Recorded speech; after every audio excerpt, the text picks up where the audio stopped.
Hello, beautiful soul! Welcome back to my channel. This is Mei Chang Ame from Japan, Kabayan. Cancer, this reading is for you.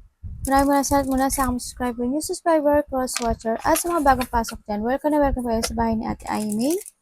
Maraming salamat din sa nakataba na puso niyo mga comments. Sa lahat kayo is listening. Yung comment na mga kabayan, yung energies, ayaw dyan. Pati pangalan, binabasa ko, makukulang yung energy nyo, makareserve na kayo sa ating reading. Okay? Tandaan nyo, general reading tayo, no? Na tayo magsayang ng oras. Kung wala yung sayo at tapos na sayo, maaring nangyari, or mangyayari pala. Cancer. Okay, we have the shield, no? Ang sinasabi ni shield na may mga sitwasyon daw sa buhay mo na hindi mo ma-depensahan yung sarili mo. May mga mangyaring ganun. Na kailangan mong depensahan pero hindi mo siya ma-depensahan. Kumbaga siguro hindi mo mapoprotektahan yung sarili mo. May mga mangyayaring ganun daw. And we have the flowers, kasi nag-reverse siya. Ibig sabihin, may mga lungkot ako na nakikita sa iyo. May mga lungkot na mangyayari or may mga mararamdaman kang lungkot, ganyan. Also, we have the leg. Sinasabi dito, may mga you're stepping into a new experience sa buhay mo. Pero pag ingatan mo rin yung paa mo, yung binti mo, baka anong mangyari ha. Tandaan mo, you need to protect kasi dito may mga biglang mangyayari, di ba? Kung ano man to na hindi mo mapoprotekta at madidepensahan yung sarili mo. Kung ano man yan, sa sitwasyon na yan, baka sa paa mo, ganyan, kung ano man. No, baka bigla kang malungkot, di ba, with the flowers.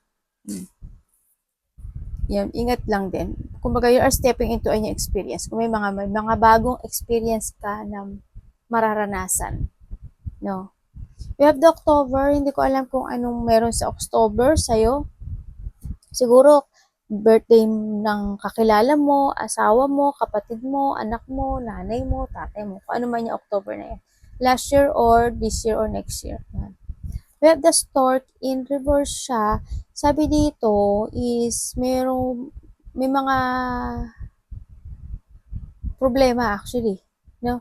This is a problem. May mga problem na magaganap either sa mga bagong tatahakin na landas, mga bagong idea, mga bagong business or opportunity or trabaho, kaperahan yan. Ikakaroon daw ng ganun. No? Kumbaga, this is a bad news. Kumbaga. We had the handshake. Sinasabi dito na baka maari daw na siguro may makikilala ka na na bagong tao or kailangan mong minsan makapagkilala or makisalamuha sa mga bagong stranger na tao na maaaring magiging importante sa iyo. Halimbawa, nagpasok ka sa isang trabaho, yung experience, diba? Yung experience, halimbawa, tapos sa company na yun, may makikilala ka na isang bagong tao na magiging mahalaga sa iyo. Yung pala siya yung makakatulong sa iyo sa lahat ng hirap na dinaranas mo. Example lang yun, ha? We have the barrier. May mga sitwasyon daw sa buhay mo na magkakaroon ng lacking, either sa love, money, or sa mga goals mo. Yan, magkakaroon ng hindi siya magtutuloy. Nakita ko dito. Siguro magkakaroon ng blockage, ganyan. Nakita ko dito. O kaya mararamdaman mo na parang there's something wrong or may mga balakid sa mga gagawin mo sa buhay, mga ganun. No, nakita ko dito. We have the arrow. Kumbaga sinasabi dito, may mga bagay na sapat mo na tama ang ginagawa mo. May mga bagay din na mali ang ginagawa mo. Hindi lahat. No? Yung mga aspect in life. Ganyan. May mga tama at may mga mali. And syempre meron tayong barasaba. Ang nakita ko dito, sabi niya, you are fine just the way you are. Okay naman daw ikaw. Kumbaga siguro yung iba sa inyo may mga inaasam pa na much better or may mga gusto pang maging or mas parang siguro when it comes, baka iba sa inyo, nagkakaroon ka ng insecurity when it comes to your life, sa sarili nyo. Yan.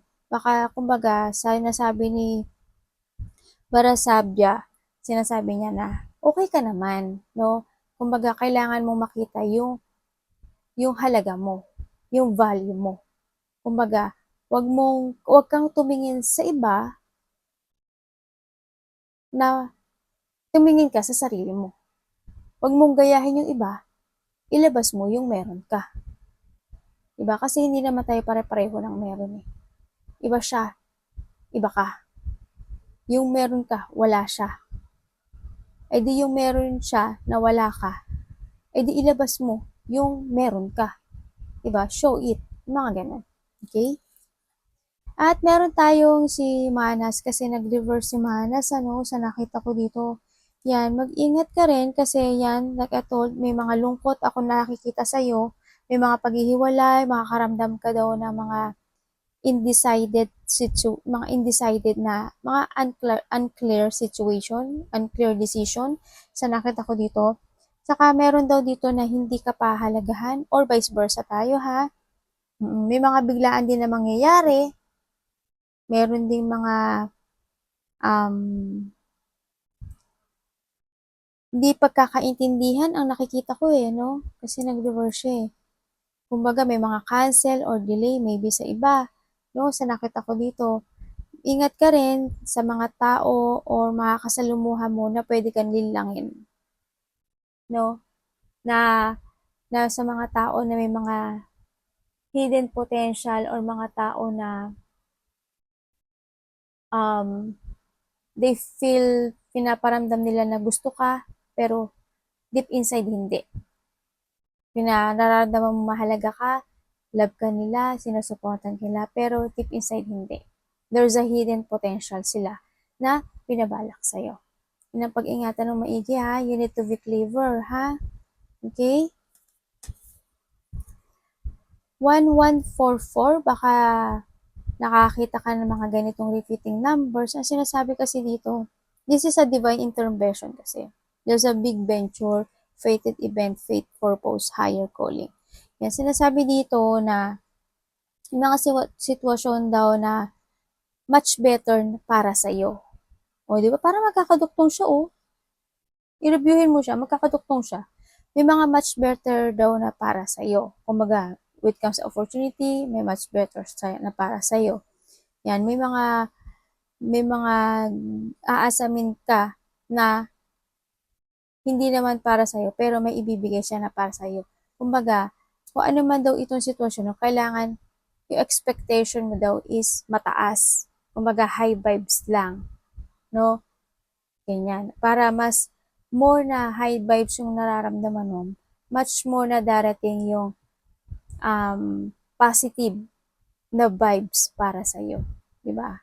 Kumbaga, what comes sa problema in life, yan, pinagdadaanan mong lungkot, kung ano man yan, situation mo, high vibes lang, yan, positive vibes, ganyan. Kasi, darating yung situation na to na malalakpasan mo siya. No? O kaya sa trabaho, ganyan. Problema ka kasi wala kang trabaho, mahina yung kita, yung mga ganyan. Maging high vibes ka lang daw. No? Kasi 1-1 is sa beginning kasi to eh. 4-4 kasi is happiness. Kumbaga, there's is a new beginning that coming sa'yo. Na opportunity, goal, something ganyan. Na ibibigay para sa'yo. Mag-focus ka lang din talaga sa sarili mo. No? Pahalagan mo yung sarili mo. Okay? And we have the prickly situation. Ang nakikita ko dito, may mga sitwasyon daw na masasakit na mangyayari. So, ito mo, tusok-tusok siya, di ba? Yan. Kailangan mo daw dito, kung ano daw yung mga sitwasyon na pagdadaanan mo, masasakit, no? Yan. Kailangan mo lang daw na magkaroon ka daw ng paraan or pamamaraan, how to handle itong situation na to. Yan, nakita ko dito. At maaabot mo naman din daw yung mga solution nito, no? Kumbaga pag-isipan mo siyang maigi kung paano mo siya malalabasan, kung paano mo siya masusolusyonan. Kailangan yun din mong pag-aralan at kailangan mong makibaka sa mga issue na darating sa buhay mo. no? Kailangan you need to touch para para may mapulot ka ring aral, meron ka ring malaman na mga malay mo the next time, 'di ba? Wag naman sana the next time, malay mo same situation, 'di ba? At least alam mo na how to handle yung sitwasyon na yun, 'di ba? Kaya kailangan yung mga sitwasyon na masasakit or mga pagdadaanan mo masakit man yan o mild or ano man yan sitwasyon mo, kailangan pag-aralan mo siyang maigi. Kailangan meron kang paraan, pamamaraan. Kailangan ma-handle mo siya ng naaayon sa'yo. No? Nakita ko dito. Tingnan natin, Cancer.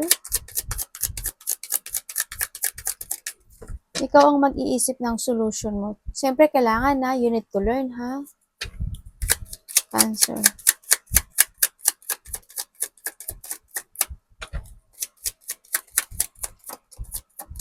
Naku, naloko na. Sinasabi dito, when it comes dito sa yung kaperahan, nakikita ko na minsan kahit na may mga problema ka, hindi mo pinapakitin. Lalo na when it comes sa kaperahan, ganyan. Kahit ang dami mo ng struggle, ang dami mo ng pinapasan na situation sa buhay mo, hindi mo pinapakita.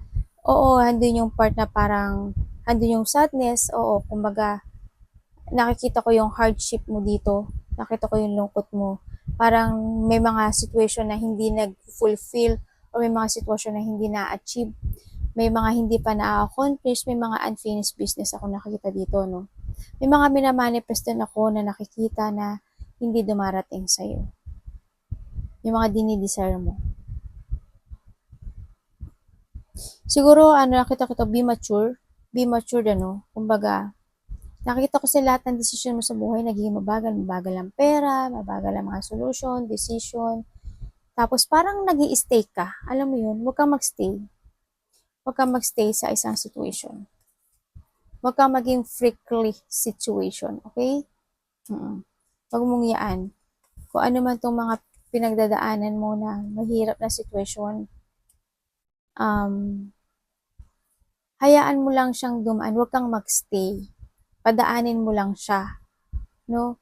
Kung mag-i-stay ka dito, wala kang maa-accomplish in life. Wala kang matatapos. Hindi ka magiging masaya. May stuck ka. Diba? Kailangan you know how to handle. Kaano man ito kasakit. Kasi walang makakatulong sa'yo kundi sarili mo lang. Diba?